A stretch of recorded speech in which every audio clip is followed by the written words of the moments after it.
Hey everybody, Happy New Year. This will be my first video of the new year, 2023.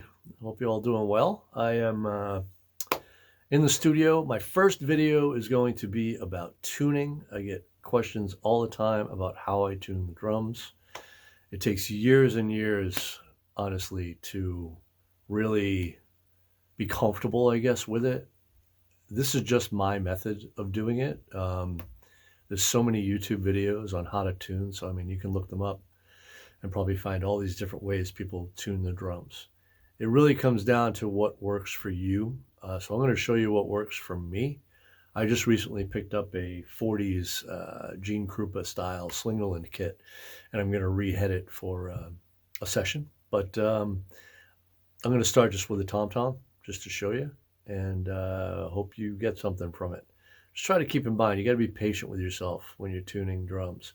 It takes a long time to do it by ear, or learn how to do it by ear. So first steps is taking the drum apart. So I'm going to do that first. So the first thing I'm going to do is remove the heads. Now you can do that with a standard drum key. You could also buy a drill bit, which is a drum key bit. Evans from D'Addario, they make them. I'll put a link in the description, so if you want to buy one of these, it just makes it quicker. And we're going to take the head off, wipe the drum down, check it out, check out the bearing edge, the whole thing before we put new heads on it. So here we go.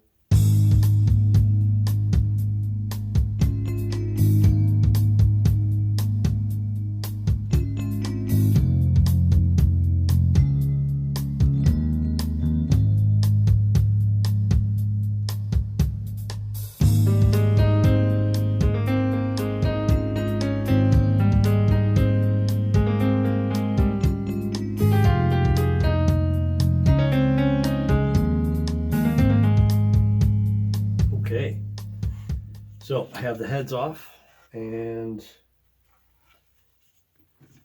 looks like, yeah, I mean, the bearing edge is what it is. I mean, it's a 40s, I think it's a 45 drum. It's got some reinforcement hoops in the shell, but they're pretty smooth. You know, if you find that you run your finger over your bearing edges of your shell and they're not that smooth, take some very fine sandpaper and just lightly sand around the edge. It'll just get rid of any roughness or any extra stuff that's on the bearing edge.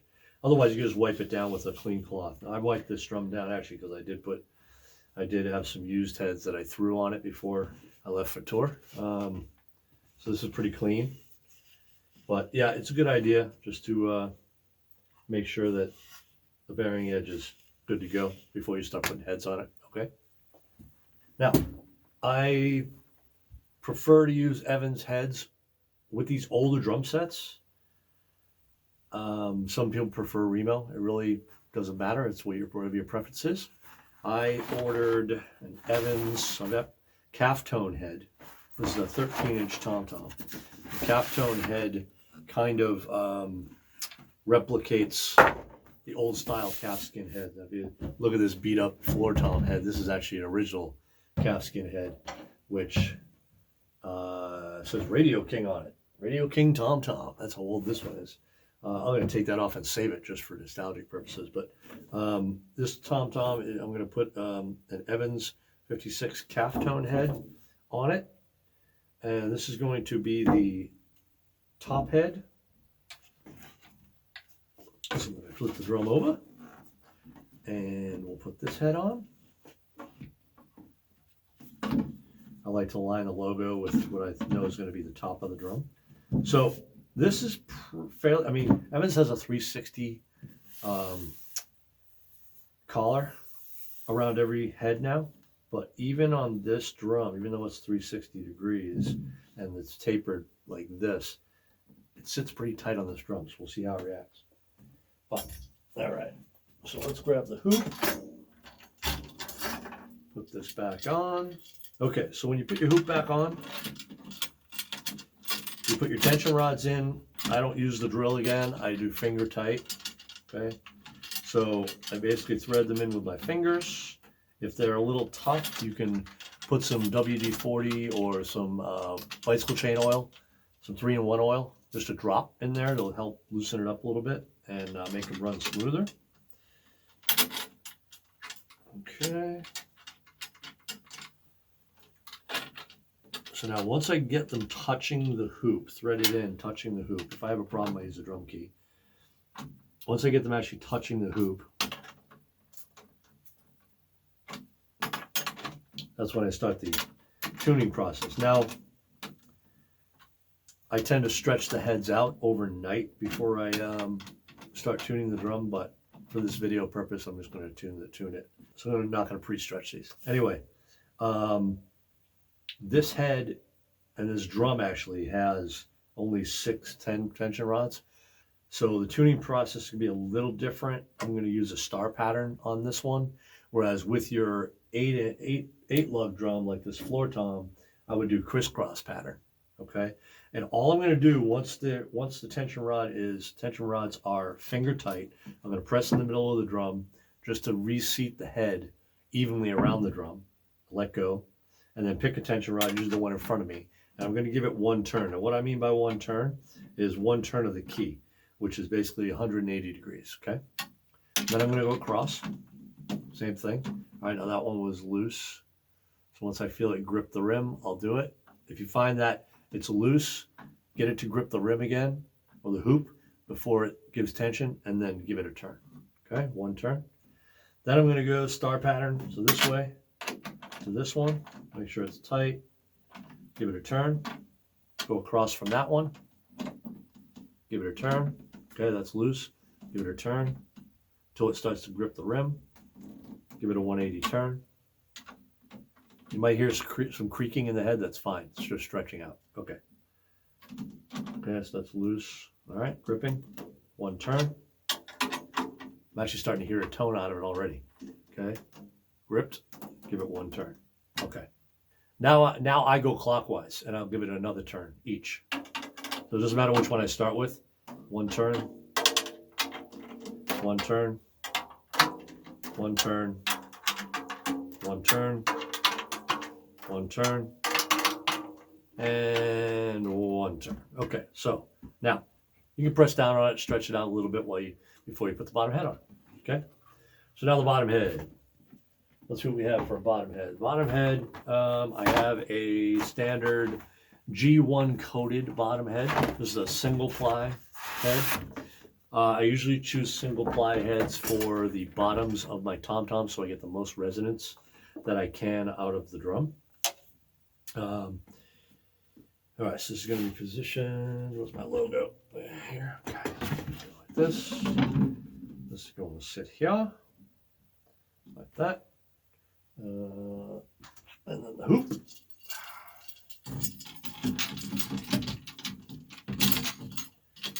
Okay. Now, don't get me wrong. You can use double ply heads on the bottom, and it'll actually just give you a little more muffling. Well, yeah, kind of muffling of the head, because it's a two ply. It's not going to resonate as much as it would if it was a one ply. But again, it's preference. I choose to go with one ply just to make sure that I get the most resonance out of the drum. I can always muffle it later. All right. Okay, so let's get all these kind of even so they're threaded in and gripping the hoop. All right. This one I couldn't do with my hand. It wasn't. That's about right. That was. This drum key actually is made by Evans as well. It's got a little knurled knob on the top where you can grab that and spin the key. Pretty old drum, so it's kind of hard to use the knob on these tension rods sometimes. They're in pretty good shape though, I gotta say, for a 40s drum. They might have been replaced already once. Anyway, okay, so press in the middle, make sure it's seated evenly around. I'm gonna spin it. I do this on a drum stool, by the way. You don't have to, but I do it on a drum stool so I can easily spin the drum. And it also, when I'm tuning, it'll muffle one head while I tune the other. Okay, one turn. Again, 180 degrees, one turn, working in the star pattern, one turn, one turn, one turn. Okay, and then we can go clockwise, one turn, one turn, one turn, turn, turn, one, oops, no, one turn. Okay, all right. So now we got both the heads on. So now we start tuning. So automatically, it's pretty high, okay? I usually start with one turn each. I did 2 turns just to stretch it out a little bit. So what I would do is I tune the bottom first. So since we already have it here, I'm going to tune the bottom first. So I go back to my tension rods and I loosen them down just a little bit. I'm going about a 1/4 turn.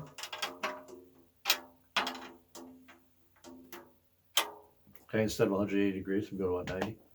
And that's just to relieve some tension. And then I'm going to start tuning by ear. So a lot of times I'll loosen one up all the way, okay? And then I'll bring it back up. Now the reason I loosen it all the way and bring it back up is another thing. When you are loosening, that tension rod is used to turning that way. So when you hit the drum, it's more likely it might loosen up than stay where it is. So I always back it off, then bring it back up so that it remembers it's tightening, sort of. So when it hits the drum, it's less likely to loosen up, okay, if that makes sense. Go across from it, loosen it up all the way, okay? Make sure it's gripping the hoop, and I give it 1 turn, okay? Okay, same thing over here, loosen it up all the way. 1 turn, across from that one. 1 turn. Loosen it up all the way. 1 turn. Okay, loosen it up all the way. 1 turn. Okay, so that's where I'm going to start. So now I start tapping with the key and see what they sound like. I'll turn the snare off.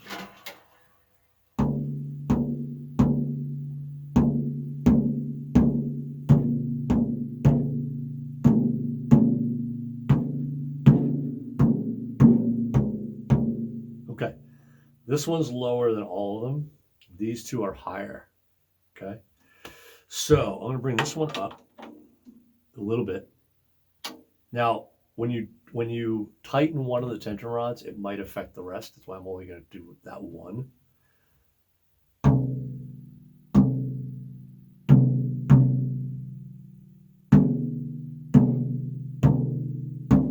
Okay, so these 2 are still higher. I'm going to bring them down just a little bit.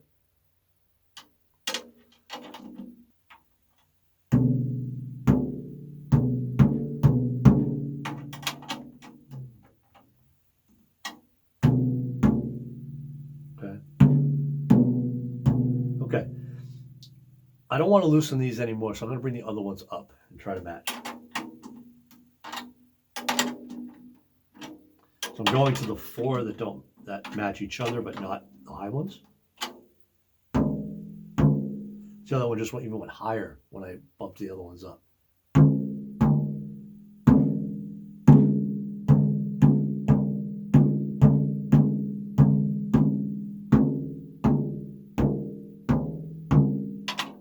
Up. Those kind of match. Okay. By my ear, they all match now, or they're all really close to each other. I just had to bring this one up a little bit more, and it seemed to even everything out. All right, top head. Same method, guys. So start with 1 tension rod. Actually, I'm going to loosen them up all just a little bit before I do a full release.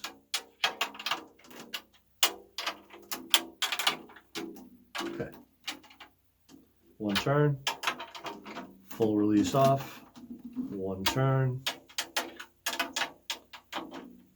full release off, 1 turn, full release off, 1 turn, full release off, 1 turn, full release off, 1 turn. Okay. Okay, Okay, so automatically it sounds loose when I hit it. So I'm going to bring it up a little bit, going clockwise, which is fine. We already have tension. All right.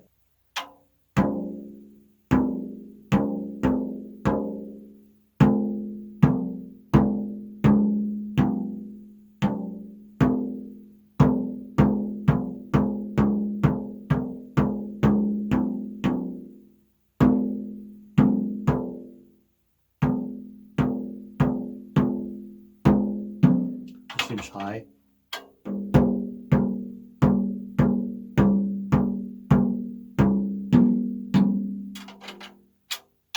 Low.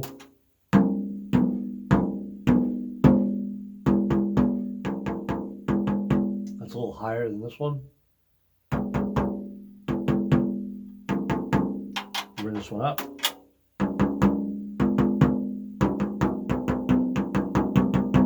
This one up.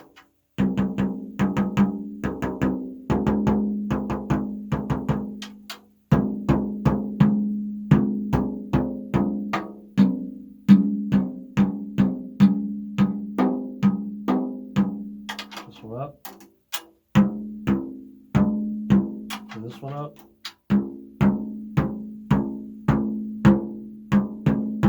This one down.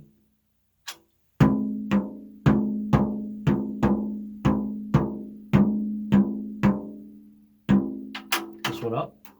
Okay, we're going to start there. So next step is just to hit the drum and see what it sounds like. If it sounds like crap, then just adjust it until you think it sounds good. All right? So that's the next step. So I'm going to just kind of sit it up here, hit it, see what it sounds like.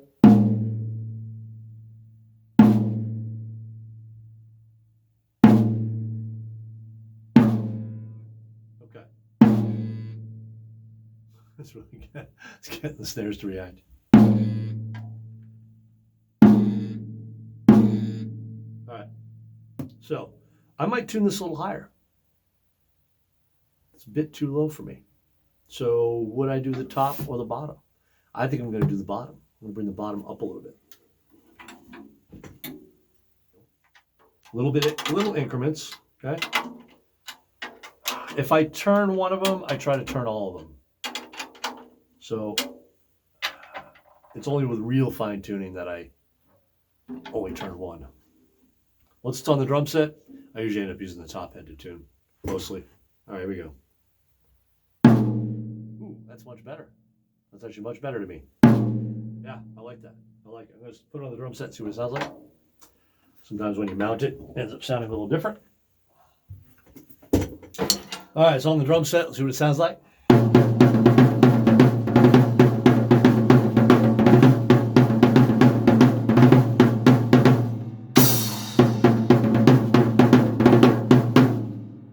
Pretty good.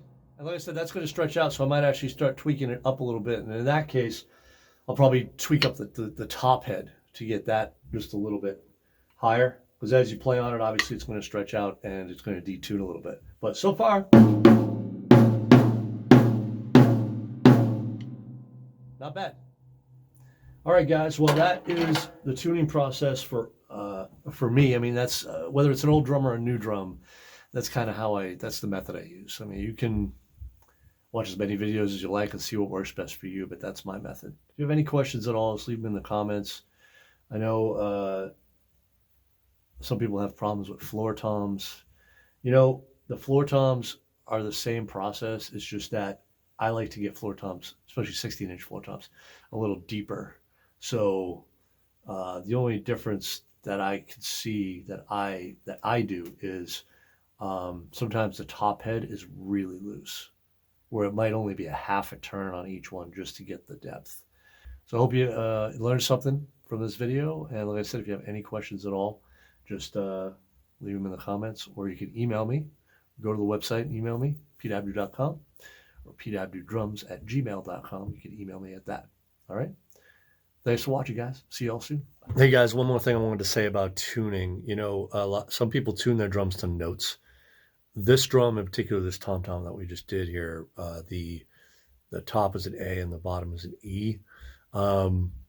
I don't really worry about that so much unless I'm not getting the tone that I want. Or if it doesn't sound good next to the other drum on the drum set, there's something out about it. So maybe you want to pay attention to the notes more. I go by ear and what I like it to sound like. So it's really all about what you like, not anything else than that. You know, you can be meticulous about it. You can tune it to a piano. You know, if you want your drum to be tuned to an A, you can do that. You want it to be tuned to a B, you can do that. Whatever. And some people go by that, and that's fine.